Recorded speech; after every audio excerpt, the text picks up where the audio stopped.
A head coach doesn't simply vanish in the middle of an international competition. If there isn't a serious issue going on behind closed doors, coaches don't abandon their own bench. However, it is precisely what transpired with Carl Lawson, the head coach of the USA squad during the FIA World Cup qualifying tournament in Puerto Rico, particularly following her handling of starlet Caitlin Clark. She abruptly left with 3 games remaining, and Team USA was now led by Nate Tibbetts of the Phoenix Mercury. What was altered? What really transpired during those conversations in the front office or in that locker room? Do you believe Caitlin was undermined by Carl Lawson? Tell me in the comments section below. This is when things start to get interesting. This competition began with a plan. The most intriguing player in women's basketball at the moment, Caitlin Clark, was supposed to start 4 out of 5 games and come off the bench. Think about the first game versus Segal. Despite playing little minutes and coming off the bench, Clark smashed 5 FIA world records in that game. In an FIA qualifying match, she recorded the most assists ever by a USA rookie. In a single night, records that had stood for decades vanished. In reaction, Carl Lawson placed her back on the bench for the following game. In those first 2 games, the offense was methodical and slow. Veterans controlling the ball, half-court sets, and a team that wasn't attempting to run anyone off the court. And that's based on a philosophy. The head coach of the Indiana Fever and a Team USA assistant, Stephanie White, has made it clear that she wants Clark to play more deliberately, slowly, and off-ball. Instead of becoming the system, White wants Clark to be a part of it. As a result, the offense continues. The squad is winning as Clark comes and goes, but no one is setting anything on fire. Imagine this. Coming off your bench is a player who recently broke 5 world records. The speed of your offense is halved. Before a shot is made, your starting guards are executing sets that take 20 seconds off the shot clock. Sitting down is the best way to make decisions throughout a transition. That is not a philosophy of coaching. The wrong pieces are in the wrong places in that puzzle. Pace and rapid reading are key components of Clark's game. She can see the floor 2 seconds before the majority of defenders. In addition to limiting Clark, slowing it down makes the entire offense harder since defenses can now set up and take away everything. It was evident from the early box scores. The team never got into a rhythm where the opposing team just couldn't keep up, so they were functional but never explosive. The Puerto Rico game followed. Clark's time was further reduced. Puerto Rico used a box and one strategy against her, focusing their entire defensive strategy on eliminating her from the game. And it was successful.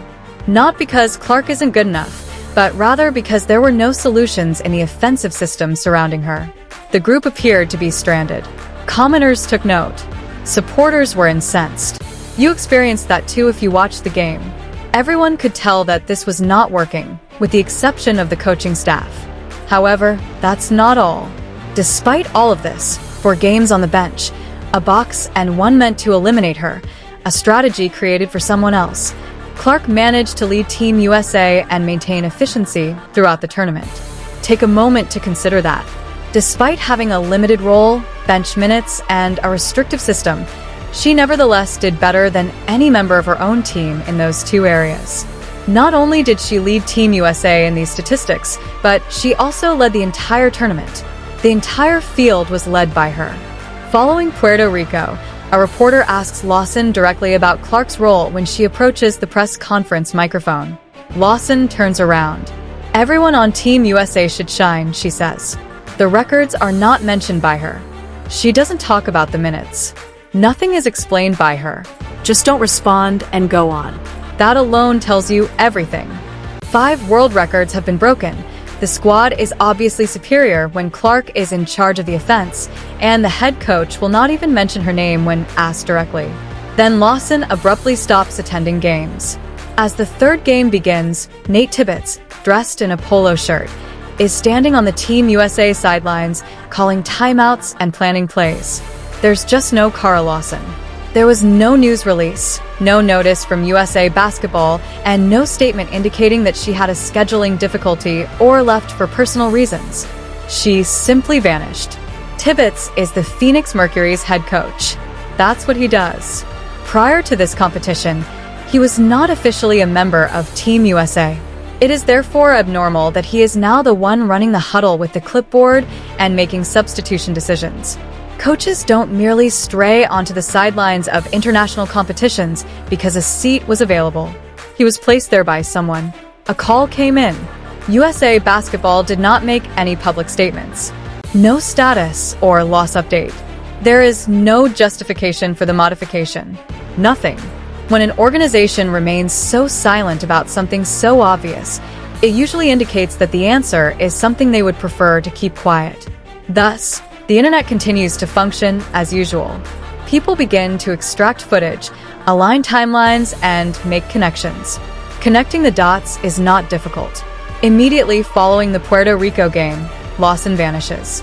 Immediately following that news conference in which she refused to mention Clark's name, the Clark case became the subject of a nationwide discussion about poor leadership and squandered talent.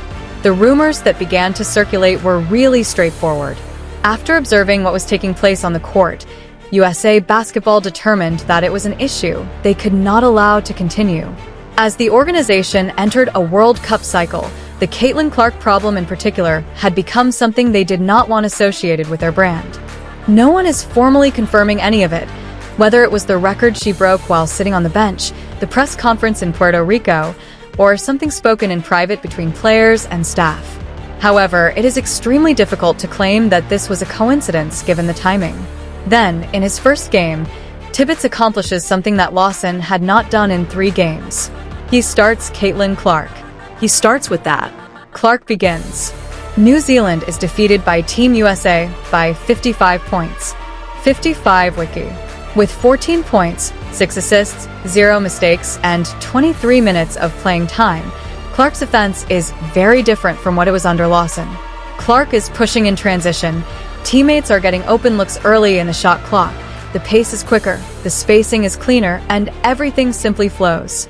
The squad moves from grinding through box and 1 defenses to winning by 55 points with just 1 coaching change and the choice to start Clark and run the offense through her. It's not an improvement in talent. There was no change to the roster. It took time for the players to improve. The system was altered. Clark buried in the incorrect system appears entirely different from Clark in the correct one. Additionally, Tibbetts does not avoid being questioned about Clark following the game. He is direct about the strategy. Guard-heavy lines, with the ball flowing and the pace increasing, Paige Becker working in space, and Clark running with Kelsey Plum. He discusses Clark in the same manner as a coach discusses a player he genuinely wants on the court. Compared to the results of the earlier news conferences, there has been a discernible change. Look, no one from USA Basketball will publicly claim that Lawson's handling of Caitlin Clark contributed to her dismissal. Organizations don't communicate like that.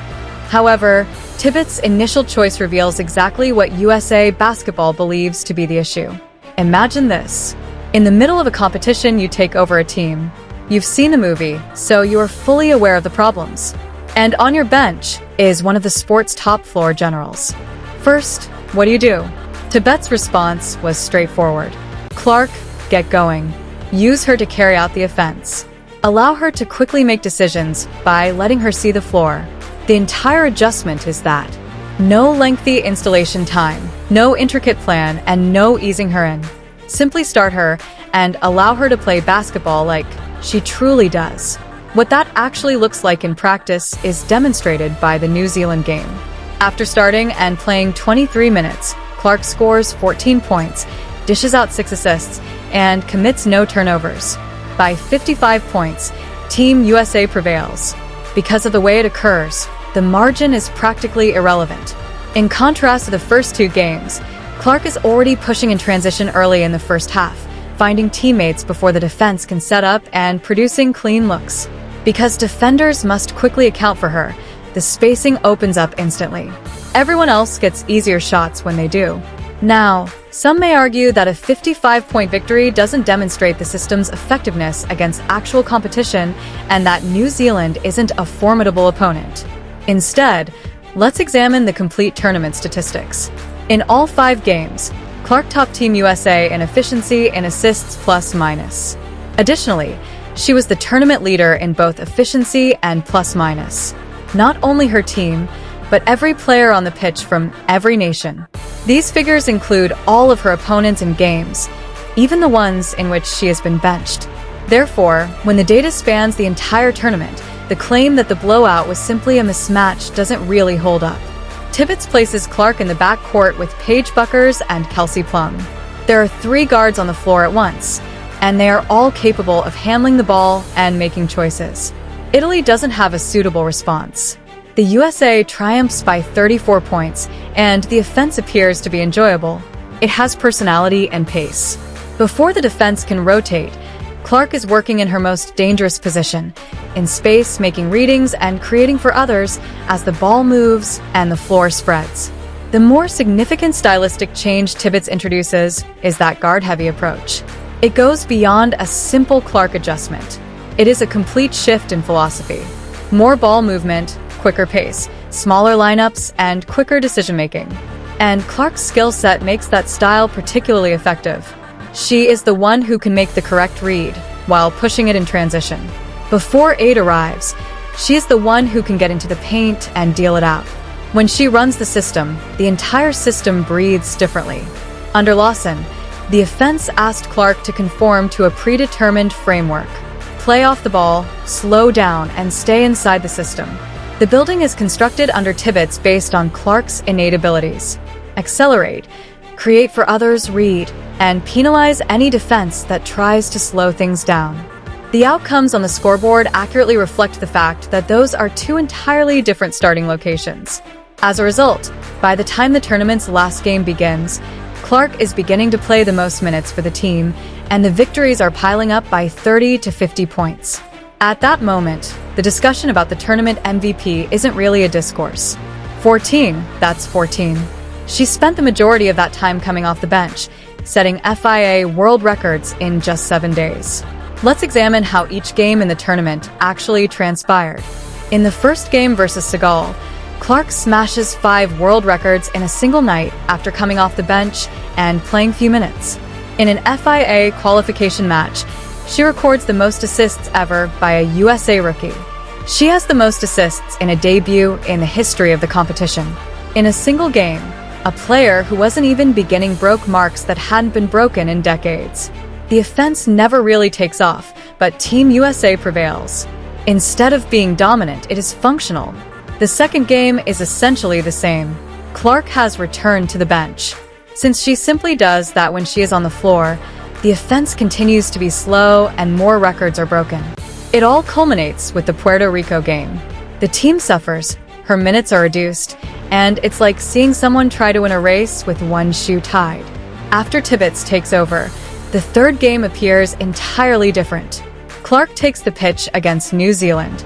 She is the focal point of the offense, and the USA wins by 55.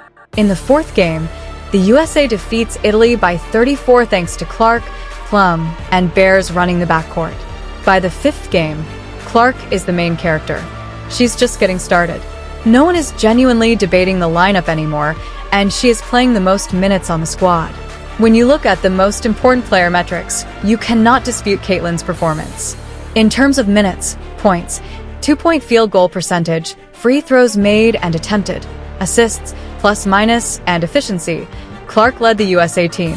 Then, in terms of efficiency, plus and minus, she led the entire competition.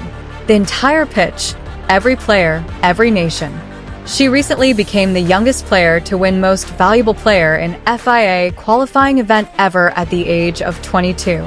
For games off the bench, once more. What those figures look like if she starts all 5 games is the unanswered question. What would happen if Tibbetts took control in Game 1 rather than Game 3? Since her performance as a backup is already legendary, there may not even be a point of reference for the tournament's starting role version. That's not all, though. Clark's presence caused a worldwide shift in the tournament's ratings. Discussions about sponsorship changed. Negotiations are now underway for the WNBA's next collective bargaining agreement. Additionally, Clark's value on the global market has recently been established in an unquestionable manner. Teams and sponsors can no longer act as though her draw is only a domestic phenomenon. It is now on the record. Fans of the Fever in particular should keep a careful eye on Stephanie White's condition. In 2026, White will be Clark's head coach at Indiana. She was one of the Puerto Rican staff members who advocated for Clark to play off the ball and more slowly. That question was the subject of a recent 5 AIM Live experiment in this event. That mentality applied to the first 2 games. Tibbetts, who headed in the opposite way, was in charge of the final 3. They prevailed by 34 and 55 points, respectively. The outcomes are not subtle. Every fan who complained about Clark's poor management was correct. Every expert who stated that the math did not add up after looking at the box scores was correct. USA is the new coach. Basketball acknowledging it aloud, without using words. A tournament MVP, 14 world records, and a head coach who vanished into thin air. That is not a coincidence at all. At the age of 22, Clark is about to embark on a full WNBA season in Indiana, where she will undoubtedly be the main attraction. Carl Lawson is no longer with us. The youngest FIA qualifying tournament MVP in history is 22 years old, and 14 world records have been set. With a coaching staff that recently witnessed firsthand what happens when you do not build around Clark, the Indiana Fever will enter 2026. On that sidelines was Stephanie White. She witnessed everything. Therefore, you should if you felt validated after watching this competition. The supporters were correct. The figures were accurate. Eventually, USA Basketball also figured it out. Do you believe Caitlin was undermined by Carl Lawson? Tell me in the comments section below. To ensure you never miss anything, like, subscribe, and enable all notifications. We'll see you in the next one when you click the video on the screen.